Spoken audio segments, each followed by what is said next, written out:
고린도 교회에 1차 전서죠. 편지를 보냈던 바울이 두 번째 편지를 보냈는데요. 당시의 시대적인 상황은 고린도 교회는 외부적인 어떤 핍박이 있어서 고통을 당하기도 했고, 또 내부적인 갈등 때문에 그 분쟁 때문에도 또한 어려움을 겪는 교회였습니다. 그러다 보니 그 성도들에게 문안을 하면서 당하고 있는 그런 어려움 속에 하나님의 위로가 저들에게 있기를 바울은 축복하면서 이 서신을 시작을 합니다. 성도는 세상에서 결코 혼자가 아니고 홀로 주어진 고난을 견뎌야 하는 그러한 홀로 된 존재가 아니고, 언제나 고난에는 반드시 하나님의 위로가 있고 함께 하시는 은혜가 있다는 사실을 선포하고 있는 것이죠. 그리고 또한 그뿐만 아니라 이렇게 성도 개개인을 위로하는 것뿐만 아니라 위로받은 성도가 또 다른 성도를 격려하며 위로해야 될 것도 권면을 하고 있습니다. 특별히 오늘 본문에 보면 사도 바울은 자기 자신이 고난을 당했고 그 고난 중에 위로를 받았으며 내가 받은 이 귀한 위로가 너희에게도 있기를 원한다라고 하는 이런 권면을 또 하고 있기도 합니다. 특별히 오늘 말씀에 보면 위로라고 하는 단어를 10번이나 반복해서 사용을 하고 있습니다. 이 위로라고 하는 단어를 10번이나 하는데, 이 위로하라고 하는 단어를 직역하면 자기 곁으로 부르신다, 이런 뜻을 갖고 있습니다. 여기서 자기는 하나님이시죠. 하나님이 하나님 곁으로 부르시는 것을 위로라는 단어를 쓰신 거예요. 그러니까 이 말은 조금 다른 말로 그런 말하면 뭐냐, 하나님 곁으로 가까이 나아올 때 위로를 받게 되어진다라는 말로도 해석할 수 있다는 것입니다. 우리는 어려움을 당할 때마다 우리를 도우시기 위해서 언제나 우리 곁에 계시고 또 여러분들을 위하여 일하고 계시는 하나님이심을 여러분이 믿고 그 하나님을 찾는 성도들이 되시기를 바랍니다. 오늘도 예배하러 나오신 여러분들에게 하나님의 위로가 있어서 그 위로로 말미암는 평안이 여러분 모두에게 있기를 축복합니다.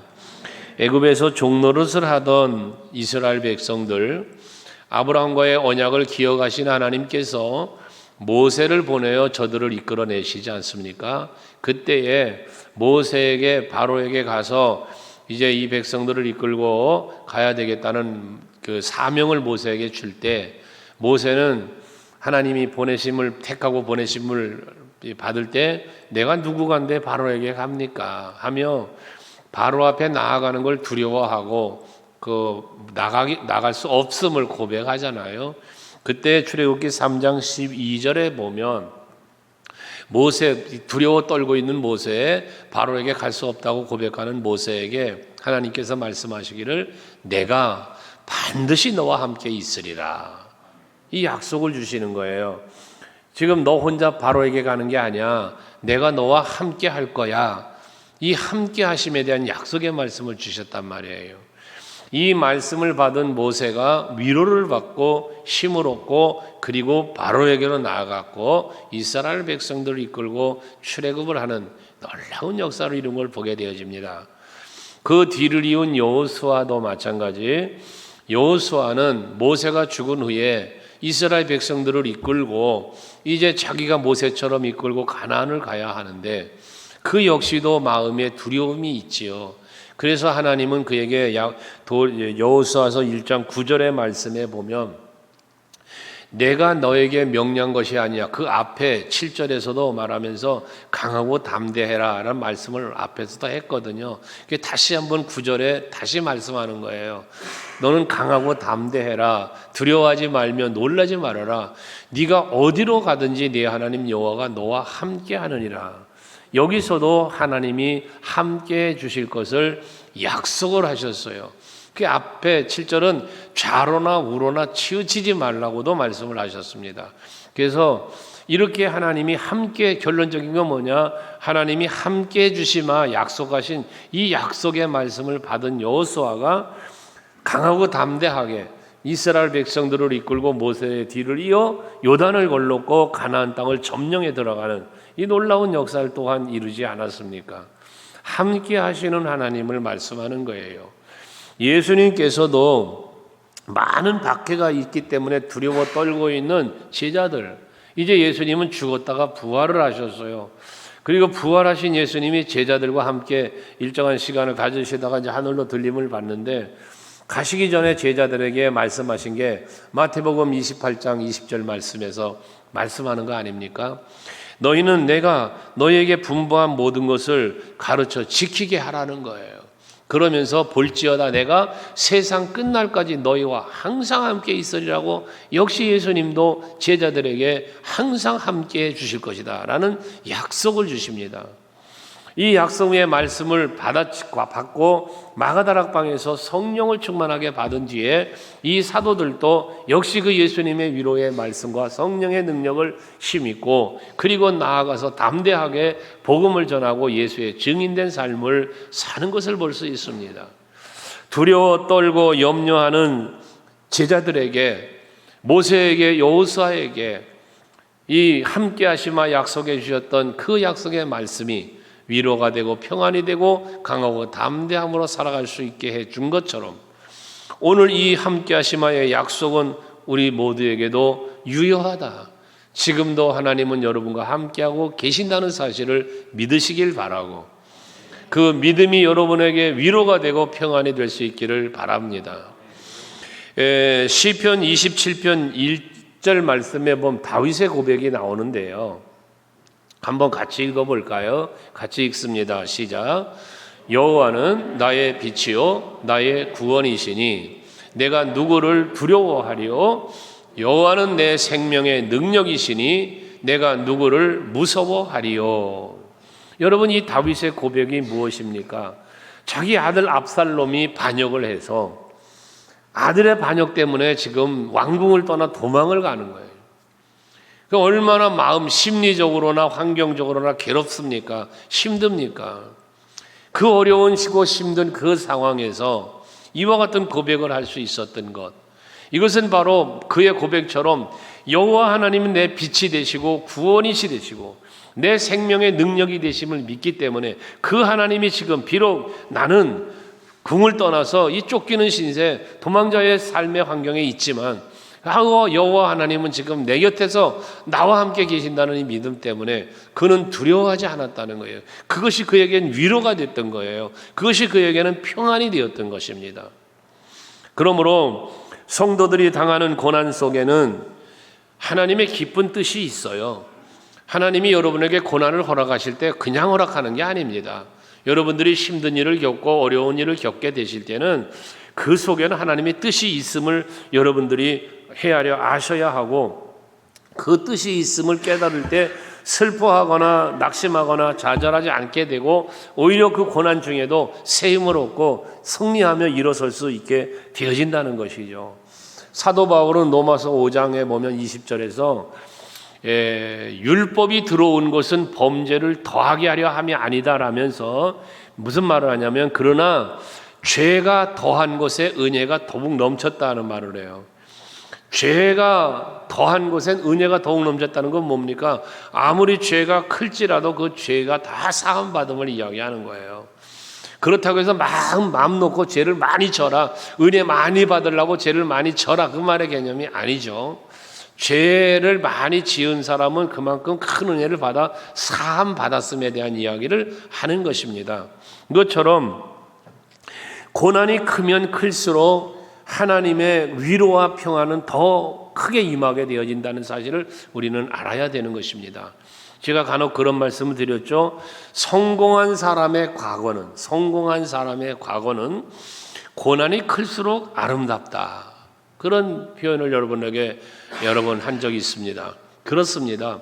여러분들이 믿음의 승리자로 하나님 앞에 서는 날에 여러분들이 당했던 수많은 고난들이 여러분들에겐 그것 때문에 여러분은 상을 받고 그것 때문에 여러분들이 하나님의 칭찬을 받게 될 날이 있을 것이란 말씀입니다. 이와 같은 믿음을 갖고 여러분들이 힘들고 어려운 고난을 당해도 그 고난을 잘 이겨내고 승리하며 위로받는 여러분 되시기를 바랍니다. 시편 기자의 시편 119편 71절에 시편 기자의 고백도 그렇지 않습니까? 고난은 당하는 것이 내게 유익이라. 어떻게 고난이 유익이에요? 고난은 괴롭고 슬픈 것이죠. 근데 유익이란 말을 해요. 왜 고난 당하는 게 유익이었냐? 그 고난으로 말미암아 내가 주의 윤례를 배우게 되었다라는 말을 합니다. 고난을 통해서 하나님을 알아가는 거예요. 고난을 통해서 하나님의 은혜를 깨닫는 거예요. 그래서 유익이라는 고백을 했다는 것입니다. 욥의 이야기를 우리가 잘 알지만 욥은 당대의 의인이었어요. 하나님께서 그는 순전하고 정직하여 여호와를 경외하며 악에서 떠난 사람이라고 칭찬했던 사람이 욥입니다. 그랬던 욥이 고난을 당합니다. 그 극심한 고난을 당하는데 그 고난 속에 처해 있는 욥은 하나님을 향하여 원망하지 않았다는 거예요. 그러면서 그 고난을 다 겪고 난 뒤에 욥기서 42장 5절에 보면 내가 주에 대하여 귀로만 들었었는데 이제는 주를 직접 배웠나이다 라는 고백을 합니다. 고난을 통하여 그는 여호와 하나님을 더 자세히 알게 됐고 여호와 하나님의 일하심을 보게 되었다는 얘기예요. 귀로 듣던 하나님을 눈으로 뵙는 이런 기회가 되었다는 것이거든요. 그러니까 앞에서도 말했던 것처럼 그리스도인들에게 고난은 결코 헛된 것이 아니다. 그 고난이 주는 유익함이 반드시 있다. 그래서 거기 고난에는 하나님의 뜻이 있다라고 말하는 것이거든요. 여러분 힘드십니까? 여러 가지 어려운 일이 있으십니까? 여기에는 깊은 하나님의 뜻이 있음을 깨달으시고 그 고난을 잘 이겨내는 여러분들 되시기를 바랍니다. 오늘 본문 7절의 말씀에 보시면요, 바울은 너희를 위한 우리의 소망이 견고함은 너희가 고난에 참여하는 자가 된 것 같이 위로에도 그러할 줄 알미라고 그랬습니다. 여기 고난에 참여한다라는 말을 했는데요, 여기 참여한다는 말은 뭐냐면 교제한다, 함께한다 이런 의미를 갖고 있는데 고난과 교제한다 말이 좀 그렇죠. 고난하고 교제를 한다, 고난이랑 동행한다, 함께한다. 이 고난에 참여하는 거예요. 근데 이 고난이 이렇게 고난에 참여하는 이유가 어디에 있느냐? 소망이 있다는 거예요. 소망이. 고난이 여기 있는데 내가 고난과 찾아가서 교제한다는 얘기예요. 고난이 나를 찾아와서도 있지만 내가 고난을 찾아갈 수도 있다는 거예요. 무엇 때문에? 소망이 있기 때문에. 예수를 믿어야 하고 그 믿음을 지키기 위하여 고난을 자처해 가는 거예요. 사도 바울 같은 경우는 본인 스스로의 경험을 이야기하면서 위로하는 건데 그는 예수가 아니었으면 고난당할 이유가 없었어요. 복음이 아니면 고난당할 이유가 없는 사람이 바울이에요. 그런데 그는 오직 그리스도를 위하여, 예수를 위하여, 주를 위하여라는 고백을 계속하면서 그는 그 고난을 당했던 거예요. 이것이 유익이라는 얘기예요. 여러분, 예수를 믿기 때문에 당하는 고난이 있으십니까? 그건 여러분들에게 상급과 면류관이 될 것임을 믿으시고 소망으로 그 고난을 견뎌내시기를 바랍니다. 우리는 그래서 고난당할 때 그냥 고난을 쳐다보면, 고난당할 때 고난을 보면 견디기 힘든 거예요. 고난을 당할 때 그 어려운 문제만 보면 답답하고 힘든 거예요. 하지만 그 모든 고난과 역경을 이길 수 있도록 지키시고 보호하고 인도해 주시는, 그 고난 속에도 함께하고 계시는 주님을 바라볼 때 거기에 위로가 있고 승리가 있다는 것입니다. 그래서 우리가 참된 위로를 받으려면 오늘 바울도 고백하는 것처럼 2절에 보시면 하나님 우리 아버지와 주 예수 그리스도로부터 은혜와 평강이 있기를 원하노라 했습니다. 이 바울의 권면 속에 보면 하나님 우리 아버지와 주 예수 그리스도로부터 은혜와 평강이 있기를 원한다. 이 말은 뭡니까? 하나님께서 주시는 평안, 예수 그리스도께서 주시는 위로와 평안이 있다는 거예요. 그러니 우리가 위로받기 원하고 평안하기 원한다면 예수 바라봐야 되고 예수 안에 살아가야 되는 거예요. 여러분들이 우리가 믿는 예수의 이름에 대한, 예수라는 이름에 대해서 마태복음 1장 21절에 보면 그런 예수님의 출생에 대한 이야기 하잖아요. 아들을 너가 낳을 것이야. 그럼 그 이름을 뭐라? 예수라고 해라. 예수라고 이름을 지으라고 하면서 이는 그가 자기 백성들을 그들의 죄에서 구원할 자이십니다. 예수라는 이름이 구원자의 뜻이 있단 말이야. 구원자. 그럼 죄에서 구원한다고 했으니 죄의 결과가 뭐예요? 사망이에요. 죄의 결과가 뭐예요? 고난이에요. 그러면 죄에서 구원한다는 말은 고난에서 사망에서 건져주신다는 거예요. 뭐가? 예수라는 이름이 그런 의미를 갖고 있다는 거예요. 그러므로 저와 여러분이 예수의 그 이름을 믿고 그 예수 안으로 들어가 살아갈 때 반드시 그에 합당한 은혜와 복을 우리는 누리게 되는데 그 은혜와 복이 뭐냐? 위로와 평안이라는 것입니다. 이사야 선지자는 이사야서 7장 14절에서 예수 메시아의 출생에 대하여 임마누엘이라는 이름을 말했습니다. 이 임마누엘이 뭐예요? 앞에서 모세에게 여호수아에게 뭐 또 사도들에게 예수께서 말씀하신 이거 함께하심이잖아요. 함께하심. 이 함께하시는 임마누엘, 예수는 우리와 함께하는 자라는 거예요. 우리와 함께하시기 때문에 그분이 나와 함께하심을 믿는 그 믿음 안에서 우리는 새 힘을 얻고 위로받고 평안을 누린다는 것이죠. 그러므로 우리가 살고 있는 이 세상을 험한 세상이다 그래요.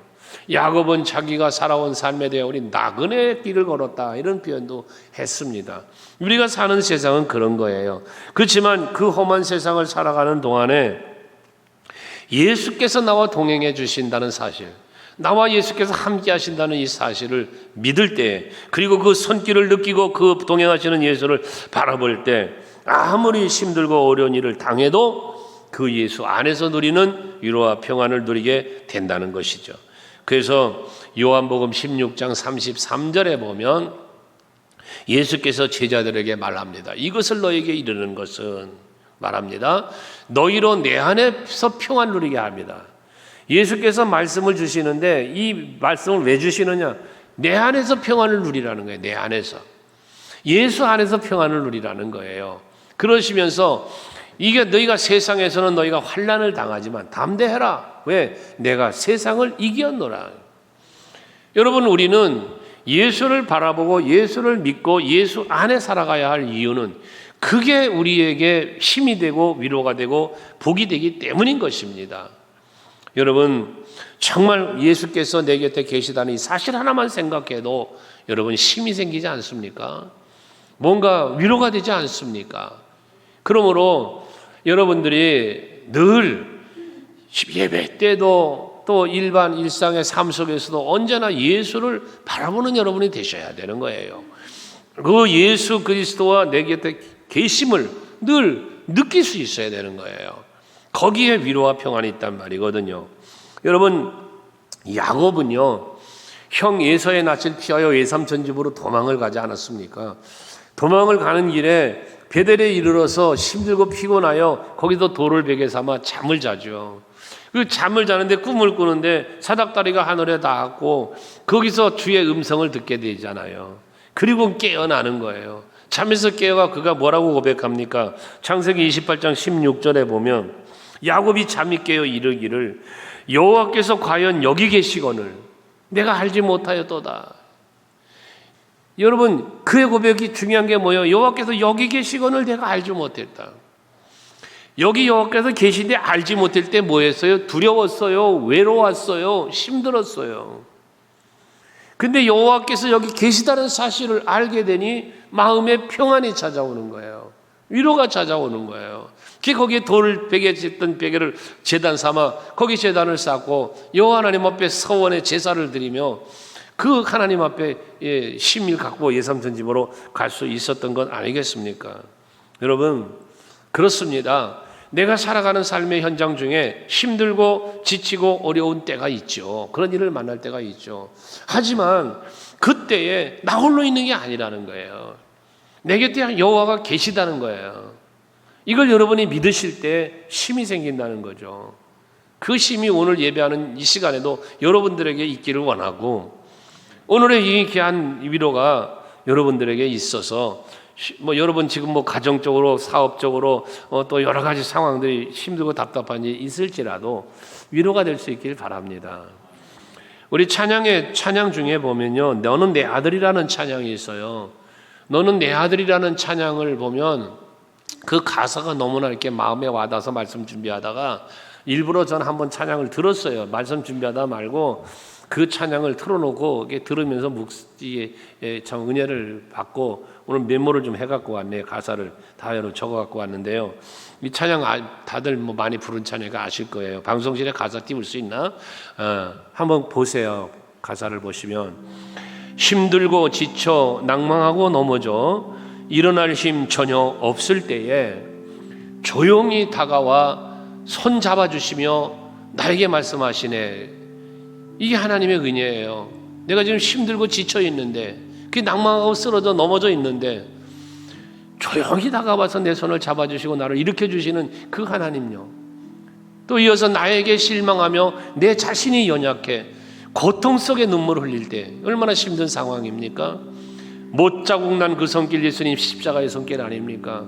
그 손길 눈물 닦아주시며 나에게 말씀하신다. 그 말씀이 뭐요? 너는 내 아들이라. 오늘날 내가 너를 낳았도다. 너는 내 아들이다. 나의 사랑하는 내 아들이다.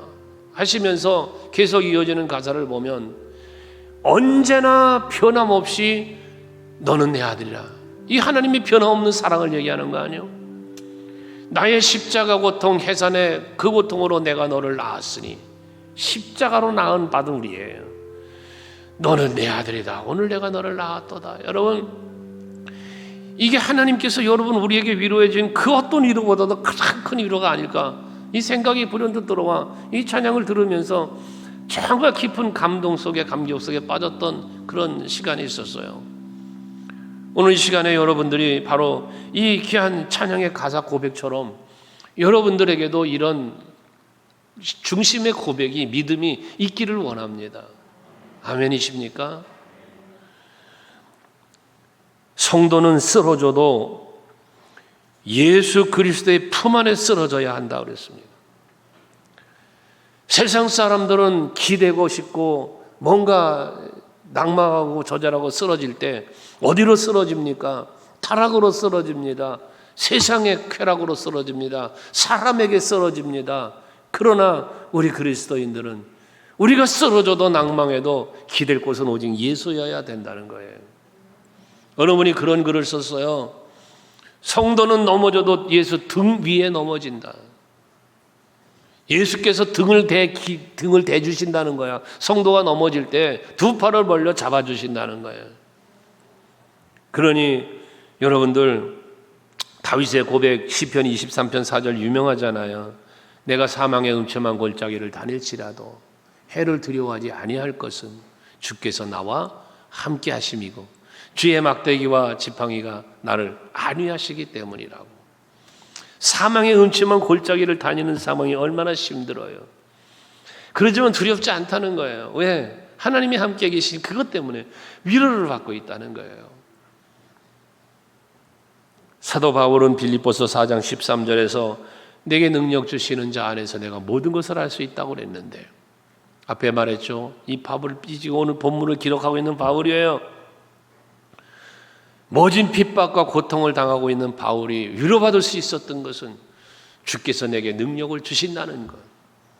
내가 비록 지금 힘들고 핍박을 받고 감옥에 갇히고 매를 맞아도 주님께서 주시는 능력으로 나는 이 일을 감당할 수 있다고 믿었다는 거 아닙니까? 그 믿음이 그에겐 위로였던 것입니다.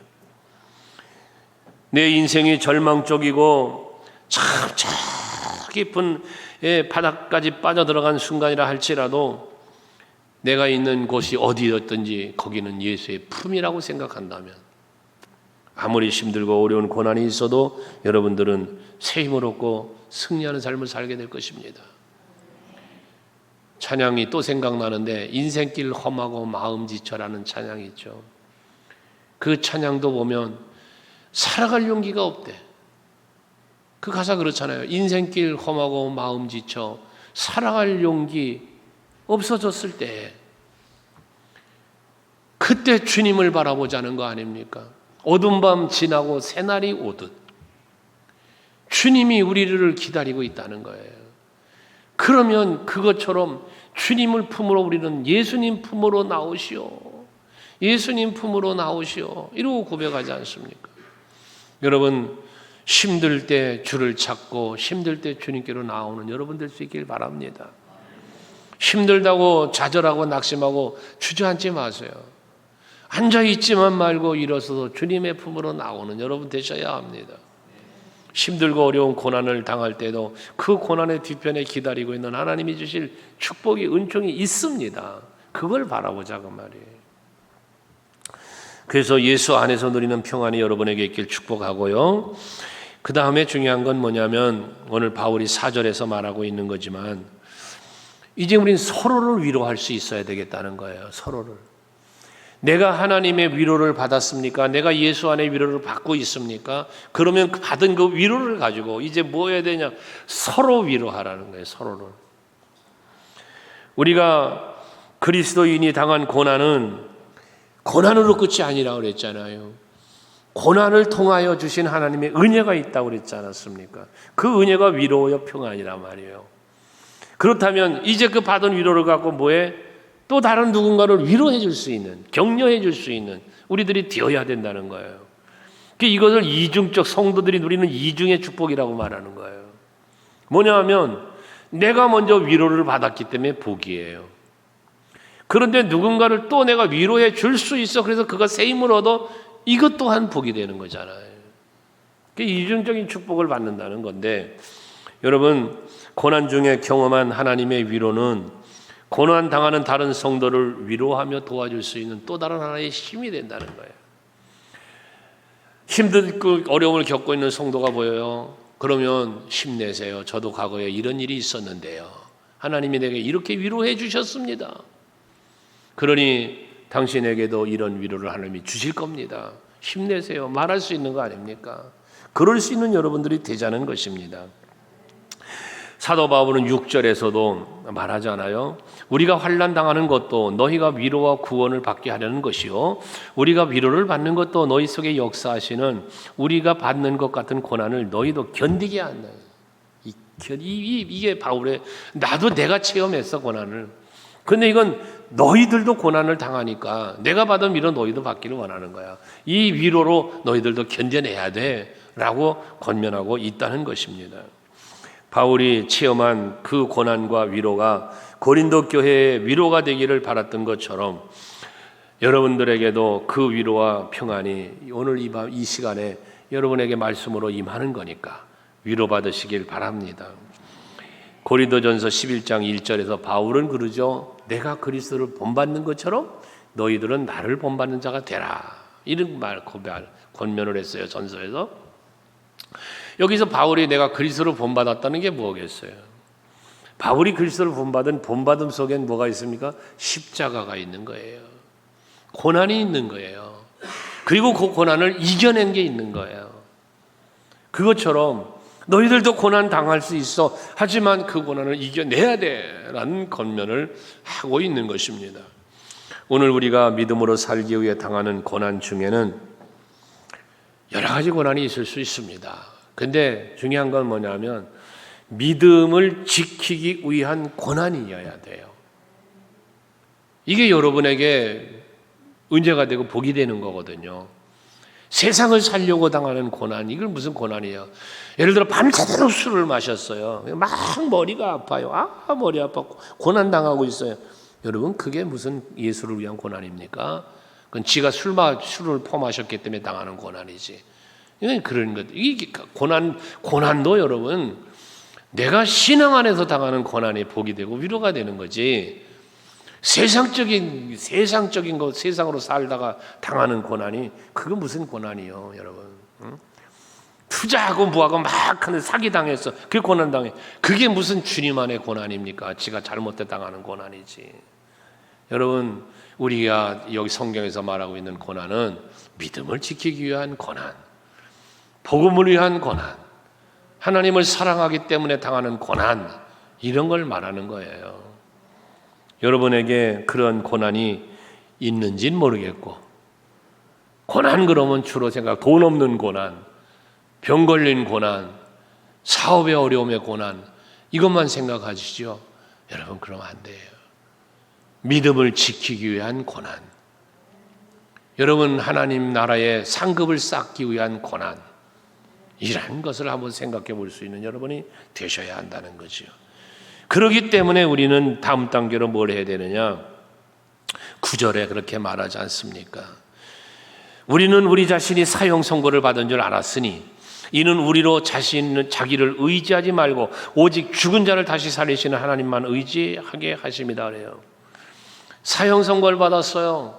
내가 어떻게 살아날 길이 없어요. 이제는 죽는 거예요. 그러니 어떻게 돼? 하나님만 바라볼 수 없는 거예요. 바라볼 수밖에 없는 거예요. 이걸 말하는 거예요. 오직 여호와만 바라보는 거.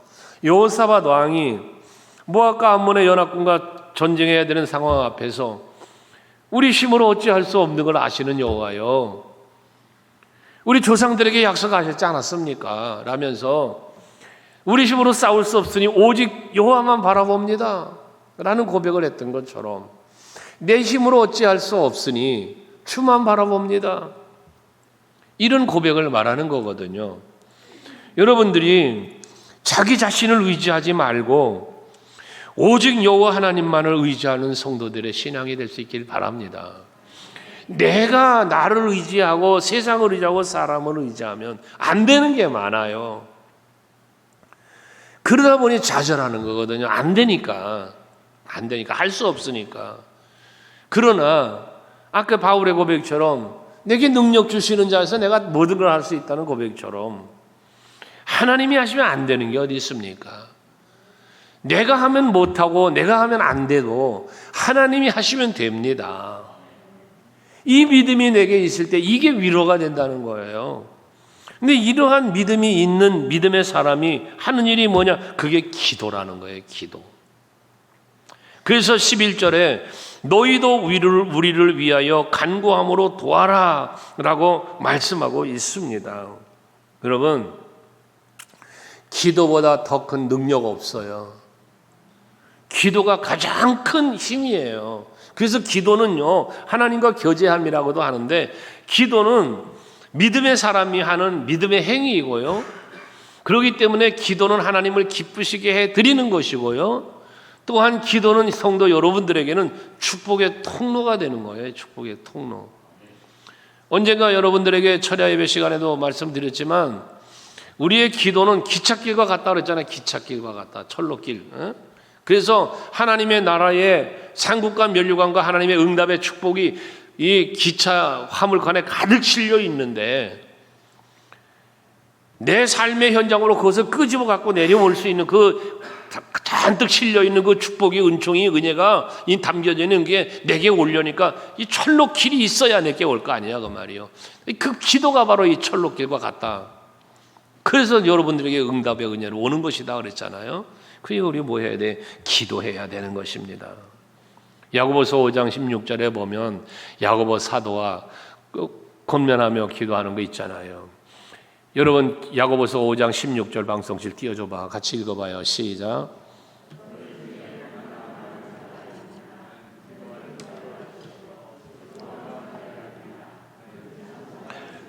여러분 중에 고난당하는 분이 있습니까? 기도하십시오. 여러분들 그런 경우 있죠? 여러분 가까운 누구 성도들이 어려움을 당해요. 그럼 뭐라고 합니까? 기도하세요. 기도하세요. 그래 보셨어요? 예? 안 해보셨어요? 기도하라는 말 안 하고 딴짓하라고 그랬어요? 예? 아무개 찾아가 봐. 뭐 그랬습니까? 우리 믿음의 사람은 어려움 당하는 일을 만나면 하나같이 권하는 게 뭐예요? 위로하는 게 뭐예요? 위로의 말 아닙니까? 기도하세요.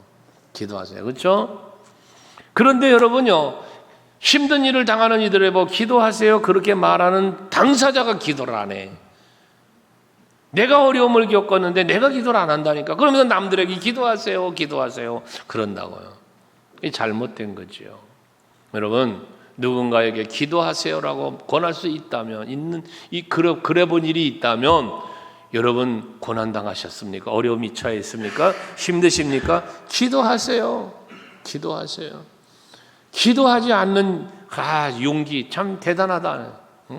그걸 용기라고 말해야 되는가 모르겠습니다만은 기도하면 되는데 기도하지를 않아. 그리고 세상 방법만 찾아 해결책이 나오겠습니까? 하나님이 되게 하시면 됩니다. 아멘 좀 해요. 하나님이 되게 하면 되는 거야. 그러므로 힘들고 어려울 때 위로와 평안을 주시는 하나님이시라고 그랬잖아요. 그 하나님의 위로의 방법은 다양하게 있겠습니다마는 기도하는 자에게 응답 주시는 게 위로예요. 그래서 여러분, 위로와 평강은 하나님이 주시는 것이니 우리는 언제나 주를 바라보고 주 안에 살려고 힘써야 할 것이고, 또 내가 받은 그 위로를 가지고 누군가를 위로하며 격려할 수 있는 넉넉함이 여러분들에게 또한 있기를 원하고, 마음을 합하여 함께 기도하면서 하나님만 절대적으로 바라고 의지하는 여러분 모두가 되셔서 세상이 줄 수 없는 위로와 평안을 마음껏 받아 누리는 모두가 되시기를 바랍니다.